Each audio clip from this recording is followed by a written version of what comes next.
Bonjour à tous, très heureux de vous retrouver. School TV Le Mag, vous en avez l'habitude, une demi-heure concernant la scolarité de vos enfants. À chaque fois une thématique, initiative sur le plan local ou national avec Alix Nguyen. Salut Alix. Salut. T'es chaude pour faire Koh-Lanta ou pas? Il y a un peu de marge encore, je crois. Je connais quelqu'un qui connaît bien, attention, qui peut peut-être t'intégrer si tu le souhaites. T'as encore quelques secondes pour réfléchir. C'est parti pour le sommaire de cette toute nouvelle émission. C'est l'heure du tea break. Et oui, enfin le retour, plus de 30 ans d'existence, 33 ans pour être plus précis.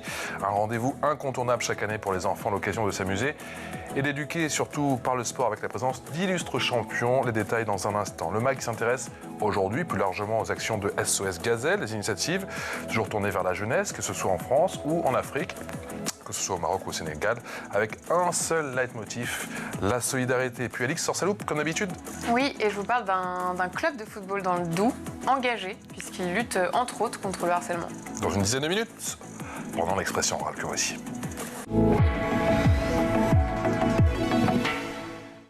Coucou Véronique Chaplin.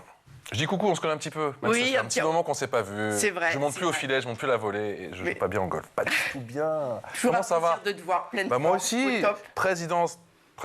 présidente bien évidemment de SOS Gazelle. Et je parlais de Koh-Lanta, oui, parce que Kumba Baraji est là. Bonjour Kumba. Bonjour. Comment ça va? Ça va super. Merci d'être là. Je suis un petit peu ému aussi, parce que j'ai vu tes exploits. Alors pas de triathlète bien évidemment, mais je t'ai suivi sur TF1, nos copains de TF1, coach sportive et mentale, et bien sûr ancienne participante, multiples reprises, 2 fois, 3 fois? 4 fois. 4 fois même. Oh, j'ai manqué une saison. 4 fois. Quelle ténacité, quelle détermination, bien sûr, chez nos amis de Koh-Lanta. C'est le combienième tea break? Je ne me suis pas trompé? 33 ans, et il y a des années où on a fait jusqu'à 4 tea breaks. Wow. J'imagine. Oui, parce que c'est vrai qu'il y a des déclinaisons. Il y a le tea break Roland-Garros, il y a plein de tea breaks, quoi. Exactement. Ça se passe où cette fois-ci? Ce soir? Alors, à partir de ce matin. toute la journée, ce matin, les golfeurs. Cet après-midi, les jeunes encadrés par des sportifs de haut niveau, dont des médaillés olympiques. Wow. Et après, les enchères, la fête. Ouais. Nous sommes donc au golf parc Robert Hersant. Près des Yvelines, dans un lieu mais magique, sublime, où justement les enfants peuvent s'exprimer, les champions aussi. Kumba a déjà participé au tea break ou c'est ça? Oui, j'ai accompagné à plusieurs reprises Véronique lors de cet événement. Donc pas sur le golf, si j'ai bien compris, mais sur d'autres ateliers. Non, parce que en fait, tu es plus à l'aise. Moi, au golf, ça risque de poser quelques problèmes. Je risquerais de blesser certaines personnes. Elle tape fort la balle, mais... Voilà, faut pas prendre de risques. Voilà. Non, je ne me suis jamais essayée au golf, malheureusement. Mais surtout pour encadrer les enfants, les conseiller, et puis c'est surtout l'accompagnement au quotidien. Parce que ça se passe au Sénégal. Et je l'ai accompagné aussi au Sénégal. Au Sénégal, on en parle dans un instant. Comment on pourrait, pour ceux qui ne connaissent pas le tea break, résumer le tea break, l'esprit du tea break et quel est le concept surtout? Alors, l'esprit du tea break, moi je démarrais ma carrière chez Nike et donc j'avais la chance d'avoir pléthore de sportifs de haut niveau, des très connus et des moins connus qui étaient extraordinaires. J'étais joueuse de tennis, je vais voir le directeur de Roland-Garros, je lui dis il faut faire un événement sur terrain neutre. Première année, il me donne le label Roland-Garros. Il te fait tout de suite confiance? Il a fallu faire ses preuves. Bon. Il était à l'inauguration de la ferme pédagogique. Il a dit on ne donnait jamais le label, mais Véronique, elle m'a convaincue. Elle était tellement habitée par son idée que j'y ai cru, j'ai adhéré. Et il regrettait pas. Et on a eu un succès fou sur ce premier tea break et je me suis dit il faut faire quelque chose d'utile. Donc dès la deuxième année, on a fait ça au profit des enfants jusqu'à ce qu'on crée l'association SOS Gazelle. C'est Boris Dio qui m'a donné l'idée en 2006. Quand est-ce que c'est devenu 100% caritatif? Exactement, voilà, tout à fait. C'est à ce moment-là. En fait, j'ai remis un don à Boris Dio qui jouait en NBA, qui était capitaine de l'équipe de France. Franco, c'est... il y a quelques années avec Boris. Génial, et avec le président du conseil de l'Aisne. Génial, et ben voilà Boris qui a joué le jeu de taper au golf et au micro, devant le patron de l'UNESCO, il dit « Mais Véronique est fédératrice, qu'elle crée son assos. » C'est génial. Et j'ai rebondi, et on a créé SOS Gazelle le 1er janvier 2007. Et depuis, c'est 100% caritatif. Avec quelle mission? Alors, le thème central, c'est l'éducation par le sport et la santé. D'accord. Parce que nous estimons... Ce qui était novateur déjà il y a un petit peu plus de 30 ans, parce qu'aujourd'hui, effectivement, on en parle, tout le monde en parle, y compris le gouvernement, qui aimerait mettre l'accent sur le sport santé. C'est ce que tout le monde me dit. Il y a 33 ans, tu avais déjà eu l'idée. Bien sûr. Ouais. C'est peut-être pour ça que ça a aussi bien marché. Je pense. Et le golf, outre l'image du golf, on est sur un terrain où il fait bon, il y a une mise au vert et tous les sportifs de haut niveau ont l'autorisation légale de jouer au golf. C'est pas un sport, voilà. Oui, c'est pas le ski, quoi. Exactement. Où ça peut être plus compliqué. C'est quoi l'ambiance, justement, pendant le tea break, au cours Pendant de ces le tea ateliers? break, c'est voilà, échange entre personnes de différents milieux, solidarité, entraide, éducation par le sport, parce que le sport, sincèrement, ça contribue à un développement personnel, psychologique, ça sort ses enfants, parce que souvent on a des enfants qui viennent de milieux défavorisés, ça leur sort mentalement de leur vie du quotidien, de découvrir le golf, parce que c'est vrai que dans les écoles, on parle pas beaucoup de golf, on parle pas beaucoup, et Oui, puis il y a puis des ce côté activités à élitiste, côté. tout de suite, le golf, quoi. Ça, c'est vrai. Puis il y a pas mal d'activités à côté. Il n'y a pas que du golf. Il y a des champions qui se, comment on dit ça, qui se Qui se challenge? challenge. Ouais, Voilà, forcément. le terrain de golf. Mais à côté, il y a diverses activités comme la course à pied, l'athlé, le foot. Oui, de la Il y a boxe, vraiment, un peu voilà, tout. Ouais. un peu Alex. tout. Originellement, c'était le tennis, c'est devenu le golf. Pourquoi ce changement? Alors non, en fait, moi j'étais joueuse de tennis. Et le tea break, c'est le jeu de mots entre le tee du golf et le tie break du tennis. Donc c'est lié à Roland Garros, mais ça a toujours été sur le golf. Et le golf, c'était une on a pris le golf. Le tee du golf, c'est le petit objet en plastique, support. le petit support, merci, Voilà, que l'on met effectivement pour exactement. mettre la balle. On met la Et le balle. tie break, c'est le fameux jeu décisif. Voilà. au Et tennis. donc, si tu veux, le golf, c'est le lieu où on accueille. Mais c'est vraiment, comme l'a dit Kumba, pluridisciplinaire. On passe de la boxe à l'athlétisme. Cette année, on va avoir des nouvelles activités, du racquetball, etc. Ouais. Il y a de la prévention santé et il y a quelque chose qu'on développe de plus en plus. La nourriture?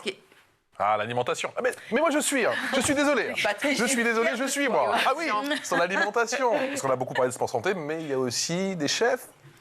Et sans eux et avec eux qui participent à l'événement. On fait même des concours de cuisine avec les sportifs, les enfants et les chefs et on apprend à manger sain. Ouais. Et donc ce concours est transformé avec des points, si tu veux, où le côté santé est très important. Ouais. Et on essaie de faire... Pourquoi on ne fait pas le tea break toute l'année? Bon, c'est dur à organiser, mais il faudrait idéalement, quoi. Mais écoute, si tu chaque jour, les financements, les partenaires, on en parlait effectivement, le concours de différentes régions, départements, mais parce que c'est exceptionnel. Ah, c'est vrai que sur le plan éducatif. L'esprit est là parce qu'en plus, ces sportifs de haut niveau ont une âme d'enfant et ils prennent un kiff dingue. Et un enfant, il a un champion en face qui a été champion du monde, médaillé olympique. Si tu veux, c'est des moments qui marquent toute ta vie. On va pas faire ce jour-là des choses très, tu vois, très techniques. On est plus dans c'est des messages qu'on fait passer qui sont très forts sur le vivre ensemble, sur le collectif, sur la place de chacun. Tout le monde est indispensable. Et cette journée-là... Mais il suffit d'une demi-journée, d'une journée pour, pourquoi pas, changer la vie d'un enfant avec ces messages, ces séquences. Il suffit, une demi-journée ou une journée suffit totalement pour changer ses idées. Parce que quand on vient de banlieue, et je peux en témoigner, on a énormément de croyances limitantes. Pour moi, c'était inconcevable de pouvoir un jour faire du golf ou du tennis, même du tennis, parce que nous, c'était l'athlétisme. Ou passer à la télé, ou peu importe, C'était le foot, l'athlétisme. Et puis, ça permet à un enfant qui, en venant à cette journée-là, de briser cette croyance limitante. De se dire, bah oui, pourquoi pas, si j'ai envie de faire autre chose que du foot, je peux. Alex. Et vous, personnellement, qu'est-ce que vous essayez de leur transmettre au cours de ces journées? Moi, c'est la confiance en soi. De toute façon, c'est mon métier au quotidien, la confiance en soi. Quand on veut, on peut. Elle va me coacher, ma compagne. Elle va me coacher. Je vais t'emmener très, très loin. Je sais, je serai un nouvel homme dans 2 semaines. Tu as des exemples, toi, Véronique? Je te laisse finir ta gorgée, tu n'es pas sur le plan. Je te laisse finir ta gorgée, Véronique. Est-ce que tu as des exemples, justement, en quoi cette journée de tea break a pu changer le destin d'un enfant qui pensait qu'il ne pouvait pas faire autant de choses dans la vie, avec un peu de recul? Alors, parce que c'est une grande famille, j'imagine que vous restez soudés. Et on les suit, et on les invite sur des stages après qui sont un peu plus longs, notamment l'été en Bretagne. Et alors, j'ai un exemple de petit gamin au Sénégal qui avait 8 ans, qui regardait les champions comme ça. Et aujourd'hui, il a créé un club de voile et il a la fierté de dire SOS Gazelle m'a aidé. Et maintenant, c'est lui qui embauche des jeunes de la rue et qui les met au travail et à l'école.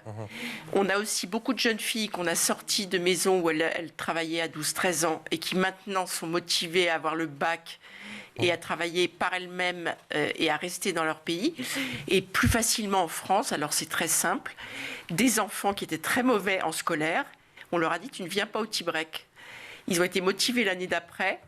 Et du coup, ils se sont mis à bien travailler à l'école pour avoir la carotte d'être sélectionnés. Mais qui sont ces enfants? Comment est-ce que la sélection se fait? Donc l'association, il y a beaucoup de bénévoles, certes des sportifs de haut niveau, mais également des professeurs d'école, des éducateurs, des présidents d'associations et des dirigeants de clubs. Et également, sur le plan médical, des kinés, des médecins. Et c'est à eux toute l'année que je demande d'identifier des groupes de jeunes dans leurs clubs et dans leurs écoles. Mais c'est au mérite. Alors, au mérite, c'est eux qui décident. On ne veut pas non plus que ça soit qu'au mérite, mais peut-être Parce que c'est pas sur leurs résultats scolaires. C'est pas sur leurs résultats scolaires, mais on essaye d'aller chercher des enfants qui n'ont peut-être pas la chance d'accéder à ce genre de choses. Ouais. Et au sein de l'école, ils vont faire des petits challenges internes. Alors, pas obligatoirement sur les résultats scolaires, mais peut-être sur chacun, si vous voulez, mettre des petites carottes sympathiques pour être sélectionné et faire partie du groupe des 100 jeunes qui seront là le jour J. Combat, j'ai la question à 100 000 $. Comment elle t'a convaincu? Parce que j'ai l'impression qu'elle a ce truc. Elle a ce truc. Elle est... Même si tu lui dis, écoute, je suis nul en golf, je suis nul en ça, elle te dit, oui, mais c'est pour les enfants. Avec son petit sourire. Ça marche sur toi, ça marche sur Nick Noah depuis plus de 20 ans, depuis plus de 30 ans, ça marche sur Antoine Camboiré. Ça marche sur moi, j'ai trouvé le temps, attends. Bien sûr que ça marche, irrésistible. Comment elle arrive à nous convaincre? En fait, l'idée s'est faite, on me l'a présenté, on a un ami commun qui me l'a présenté il y a plus de 10 ans. C'est toujours comme ça que ça se passe. Ça se passe toujours comme ça, tout doucement. Et il m'a dit, vu que moi, je suis une personne, j'adore le sport, j'adore la performance, j'adore apporter mon côté motivationnel. Ouais. Et on m'a parlé du golf. Je lui ai dit, écoute, moi, le golf, chacun a son truc, quoi. Pour moi. Elle a dit, non, plutôt crossfit, si tu veux, les trucs comme ça, mais le golf. Fais-moi courir, fais-moi crever la dalle sur une île, ça passe. C'est moi de transpirer, quoi. Voilà. Et en fait, elle m'a dit, non, tu peux apporter autre chose à ces enfants-là. Tu peux leur apporter, par exemple, justement, cette confiance en soi. Comment, mon expérience aussi, comment je suis arrivée à ça, parce qu'il faut savoir que moi, je suis quelqu'un qui n'a pas toujours eu confiance en moi. Et c'est de la transmission. Et c'est comme ça que, voilà, de fil en aiguille, voilà, je suis là, encore. Comment tu expliques cette fidélité, année après année, de tous ces sportifs, Véronique? Alors, les Yannick Noah, on l'a vu en photo, Boris Dio qui était là, qu'on a vu tout jeune, effectivement, il y a fort longtemps. Surya Bodali qui est également présente. Il y a autant d'hommes que de femmes. Oui. Ils ont des emplois du temps de ministres. Tous, c'est pire encore cette année à l'approche des JO. Et pourtant, ils répondent présent. Et alors, sans vouloir me vanter, je pense que mon côté authentique et passionné fait que c'est pour du vrai, quoi. Ouais. C'est-à-dire qu'on ne fait pas semblant, il n'y a pas de show, il n'y a pas de prestige, il n'y a pas de luxe ce jour-là. Mais le côté de retrouver tous leurs potes dans un esprit de tout donner et de voir ces ateliers multisports où les gamins tournent et sont heureux, c'est devenu, comme ils le disent, la grande famille. C'est ce qu'a dit Antoine, c'est ce qu'a dit Philippe Rondeloro, Surya. Oh, je suis rentrée dans la famille du Tibrec. Éric Roy, qu'on peut citer aussi, qu'on félicite effectivement, puisqu'il a reçu le titre d'entraîneur de l'année en Ligue 1 football, l'entraîneur de Brest. Éric, voilà, pareil, ça fait 30 ans et pareil, il est là, il est fidèle, il se déplace, en fait, si je me permets de te couper, ce qui fait qu'il nous pousse aussi à l'aider, c'est qu'on sent ce côté motivationnel investi qu'elle a et on a envie de l'aider. On se dit, elle est motivée, elle se donne à fond. Sincèrement, il faut la voir, faut la suivre. Même moi, je ne peux pas. C'est dur. Et tu as envie de l'aider, tu as envie de la décharger. Tu lui dis, allez, moi aussi, je peux t'apporter ça. Et voilà, elle développe l'enthousiasme et la motivation de n'importe qui. C'est un marabout. Ça, je suis le marabout blanc. Le marabout blanc, on en parle dans un instant. Alix. Oui, il y a une mise aux enchères aussi. Exactement. Quels sont les objets Alors, pareil, là aussi, c'est les champions. Comment ? Là aussi, c'est les champions qui contribuent. Tout à fait. En fait, l'idée, c'est quoi ? C'est qu'une vente aux enchères, il faut faire des choses extraordinaires. Donc, on s'est dit, il nous faut des objets uniques. Donc, les champions, d'une année sur l'autre, la première année, ils oublient parfois, ils n'oublient jamais la deuxième. Parce que quand ils voient l'ambiance qu'il y a, l'enthousiasme sur les enchères, pareil, des vrais gamins, animé souvent par Marc Maury, le speaker de Roland-Garros, qui joue également au golf, qui a été décathlonien, eh bien, ça leur donne envie. Et d'autre part, les budgets des associations sont limités et les enchères permettent, c'est une bonne partie du budget. Donc, en fait, si tu veux, ils se font plaisir en ayant un objet collector et ils savent. Ce sont les objets personnels des sportifs de haut niveau. Donc chaque objet. Et on trouve quoi, par exemple ? Une histoire. Alors des maillots de foot qui ont fait la Coupe de France, la Coupe d'Europe, la Coupe du Monde. On trouve des maillots de rugby. On trouve une raquette de tennis, Roland-Garros, etc. Après, on a des baskets customisées par des artistes. On a des places à Roland-Garros. On essaie d'avoir des choses en lien avec le sport, mais à chaque fois, c'est vraiment, ils achètent le côté unicité. Et puis vraiment dans la rigolade et pour aider. C'est une manière de dire je fais un don à l'association. En fait. La bonne humeur, encore et toujours ça. Le leitmotiv de SOS Gazelle et du Tibrec. Tout au long de cette journée, on parle de Bretagne, les Côtes d'Armor. du Maroc. Il se passe pas mal de choses, vous allez voir. Mais également du Sénégal, juste après la loupe. La loupe, c'est avec Alix. Oui, avant de prendre la direction de la Bretagne, ma chère Alix, on prend la direction du Doubs, le Doubs qui lutte contre le harcèlement scolaire. Et tout à fait. Le club d'Exincourt a décidé de s'engager contre ce fléau. Les jeunes joueurs ont d'ailleurs amorcé leur saison par une séance spéciale. C'était en octobre dernier. Une séance axée sur la réflexion autour du harcèlement scolaire. Ils ont reçu une explication claire de ce que représente cette forme de violence.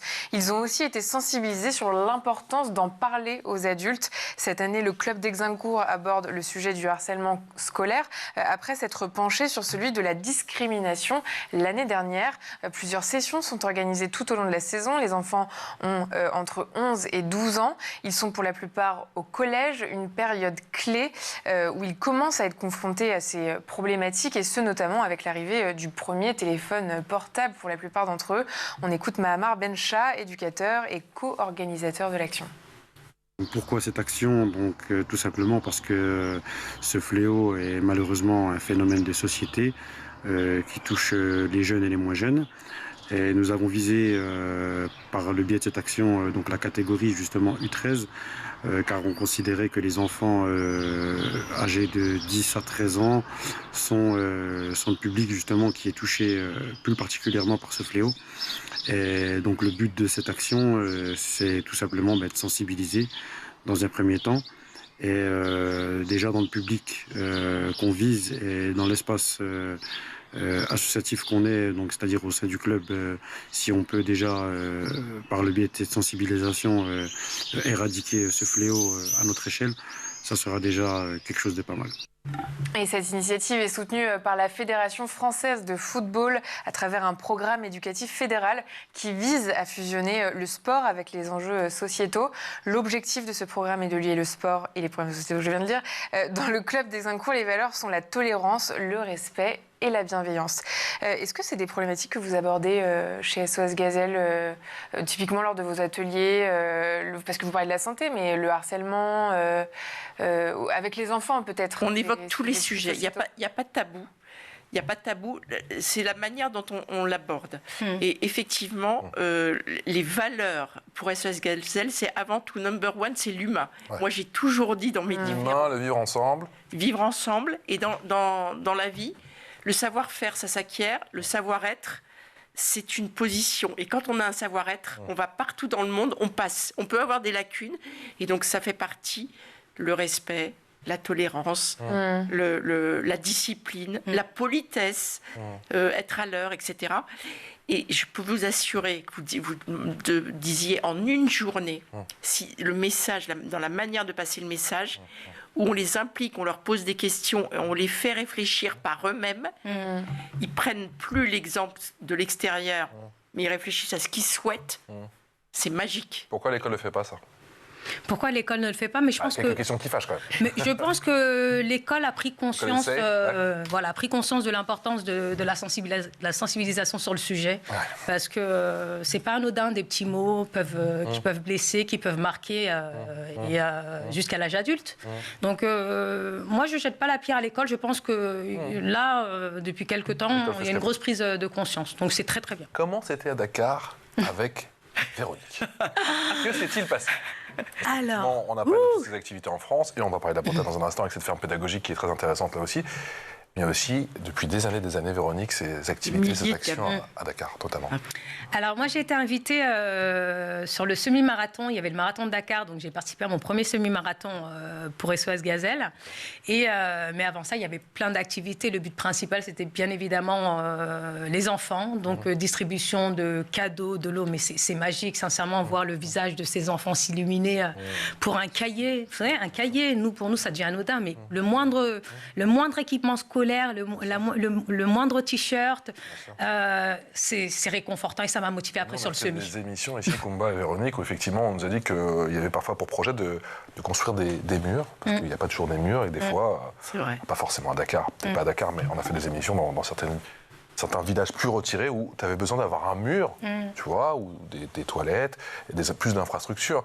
Tu as noué une relation toute particulière avec le Sénégal depuis très longtemps. Tout à fait, c'est ce que Pourquoi? je dis. Il m'appelle la Sénégalaise et tous mes amis africains m'appellent Awa. Awa, son deuxième prénom, c'est Awa. J'ai été très fière quand j'ai su ce que ça voulait dire parce que, alors depuis toute petite, moi si je puis me permettre, je suis née plutôt dans un milieu un peu bourgeois, confiné. Et mon plaisir, enfin, j'ai été sauvée par le sport. Et dès que j'étais avec des Africains, mais c'était quelque chose d'inné, d'essentiel. Donc très jeune. Parce que tu n'avais pas forcément confiance en toi quand tu étais plus jeune, c'est ça? Exactement. C'était même, Bruno Solo a dit sur un plateau que j'étais maladivement timide. Et à 18 ans, mon premier voyage, j'étais en Casamance. Et là, ça a été un choc passionnel qui ne m'a jamais lâché. Et ce qui est amusant, c'est que dans la vie, tout m'a ramené au Sénégal, jusqu'à ce que j'aille plus loin et qu'on décide vraiment que l'association, en bonne partie... Puis les Sénégalais, c'est magique. On parlait de Marabout. C'est magique. C'est magique. Il se passe quelque chose de... Puis il le mérite. Il le mérite. Mais le Covid a l'éducation. changé quelque chose, je crois. Pardon. Depuis le Covid, ça a eu un impact, je crois, sur l'activité Alors de oui, l'association. ça a eu un impact et c'est d'ailleurs les Sénégalais, on avait, si tu veux, donc on a ces projets pérennes tout au long de l'année depuis 30 ans. L'académie, non? Exactement. On avait ce rêve de faire une académie sport, éducation, santé. Et les travaux ont été retardés à cause du Covid et les Sénégalais m'ont dit, c'est très compliqué. Pourquoi toi, tu viens tout le temps au Sénégal. Pourquoi ce beau projet magnifique que tu as en tête, tu ne le fais pas en France? Je trouve ça dingue que ça soit eux. Et du coup, derrière, en 2021, on s'est mis à rechercher un lieu. Et quoi mieux que la Bretagne pour accueillir des petits Ah bah ça jeunes c'est la Bretonne qui parle tout de suite. La Bretagne, ça vous gagne, les Côtes d'Armor, pourquoi pas. Avec ces termes pédagogiques, alors. Et ben voilà. Et là aussi, tous les sportifs, comme par hasard, ont répondu présent. Exactement. On a les images. Est-ce que ça en fait partie? Ouais, et voilà. C'était quoi le but, effectivement, derrière Alors, cette ferme le but, pédagogique? c'était Elle se trouve où d'investir. exactement, pardon? Alors, elle se trouve à Plurien, Cap-Fréhel, pour être... c'est mythique, c'est à 3 km de la mer, comme je dis, entre terre et mer. Autour de ces 3000 mètres carrés, on n'a que de l'espace et des chemins privés. Il fait un peu plus frais qu'à Dakar, mais Il fait un peu plus frais. l'air est bon. C'est bon pour la santé, l'air iodé de la mer. On est à 3 km de la plage. Et l'idée, c'est d'accueillir des jeunes, tant des jeunes bretons que des jeunes de toute la France et de l'étranger, pour des séjours de 5 jours à 1 semaine, encadrés par des professionnels et des Et sportifs qu'est-ce de qu'on haut fait dans cette ferme pédagogique, du coup? niveau. Sport, éducation et santé. D'accord. Tout ce qui est soutien scolaire, c'est fait avec des professeurs, mais qui utilisent l'humour, qui les amusent. Ils leur font faire des poèmes, des dictées, mais toujours sur un... Voilà, il ne faut pas que ça soit contraignant. Des activités sportives adaptées à chacun, avec des ateliers. Et puis, ils nous aident à préparer le repas de midi et pour apprendre à manger Il y a combien de équilibré sessions et par sain. an? C'est pendant les vacances scolaires pour le moment. Et vous accueillez jusqu'à combien de Alors, jeunes? 20 enfants par session maximum. Voilà, c'est des petits groupes. Enfin, c'est déjà pas mal à gérer. Et ce qui est bien, c'est que j'ai des tas de coachs de province, etc., qui en entendent parler et qui demandent à venir et d'emmener d'autres jeunes. Et ça, c'est ce que je souhaiterais. J'aimerais faire des émules Ah bah et qu'il y ait oui. plein de gens qui disent... Véro, est-ce qu'on peut utiliser cette ferme pédagogique tout au long de l'année? Véro, est-ce qu'on peut venir au Sénégal sur les coins? Bien Et sûr. ça serait Et extraordinaire. ça commence? Oui, j'ai eu un monsieur de Saint-Malo et un coach de sportif de haut niveau d'Angers qui est venu visiter, qui m'a demandé à utiliser cette ferme pour faire des stages. On a fait Sénégal, on a fait du coup la région La parisienne pour le Tigrec. On a fait quoi d'autre? Bretagne. Voilà, On garde a le fait meilleur pour la Sénégal. Qu'est-ce qui se passe au Maroc? Qu'est-ce que vous Incroyable. mijotez, mesdames? Incroyable. Mais attendez. Que Véronique mijote, hein. Ouais, là. Oui, mais Moi, avec je mon suis bar. seule. Je te mets dans le sac, hein. Ouais. Eh ben, C'est écoute, pire. On a fait 2 petits breaks à la menthe au Maroc et j'ai une très bonne amie, Marina, qui vit là-bas et qui me dit Véronique, il faut qu'on fasse un petit break. Chiche. Et on a été accueillis. Le président du conseil régional, on avait le patronage de Sa Majesté. Il m'a reçu, il m'a dit Ah ouais, Véronique, c'est encore un autre label que Roland Garros là-bas. C'est le patronage de Sa Majesté. patronage de Sa Majesté. Tout va bien. Eh bien, Véronique, j'ai eu des échos. Vous avez aidé énormément d'associations de jeunes et de femmes. Banco, c'est parti. Donc en octobre, on emmène des personnalités marocaines et internationales, françaises, les amis français. Super. Cher Patrice, bienvenue. Merci. Pour venir Je vais m'échauffer. découvrir le pays et faire des activités. Alors là, Vous faites tous les sports, du rugby, du foot, de la course à pied, de la natation. Ah oui. Voilà. C'est beaucoup de sourires, beaucoup de projets. Tea-break à Agadir. Concrètement, tu n'arrêtes jamais. Pour organiser un tea break, c'est d'une année sur l'autre. Ouais. Tu es déjà sur celui de l'année prochaine? Ouais. Ouais. C'est... En termes Elle de- n'arrête pas, c'est une pile électrique. termes de logistique, Inarrêtable, on ne sait même pas comment la débrancher. Bah écoute, j'aimerais bien que quelqu'un me débranche de temps en temps. Je ne sais pas si c'est possible. Je sais pas si c'est possible. J'aimerais bien. Bon, dernière question.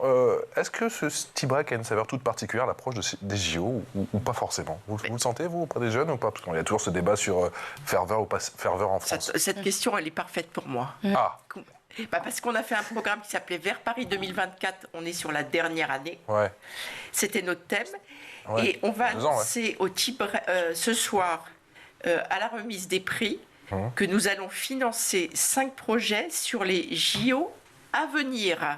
D'accord. Et avec Souria Bonali, qui est notre marraine, avec Eric Croix et d'autres sportifs, nous allons organiser des stages d'été et d'hiver de préparation physique et mentale, notamment à la montagne, en Bretagne, et les accompagner sur nos thèmes pour qu'ils aillent jusqu'au JO. Et voilà.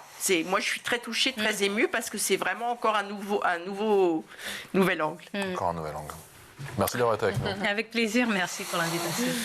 Je sens qu'il va y avoir une section Koh-Lanta dans pas longtemps. Je sais pas, il y a un truc qui va... Parcours du combattant. Un parcours du combattant. Dégustation. Voilà. Preuve de la boue. On va y aller avec Alix. On a encore un peu d'entraînement à faire. Merci mille fois, mesdames, d'être venues nous voir aujourd'hui sur le plateau de School TV Le Mag.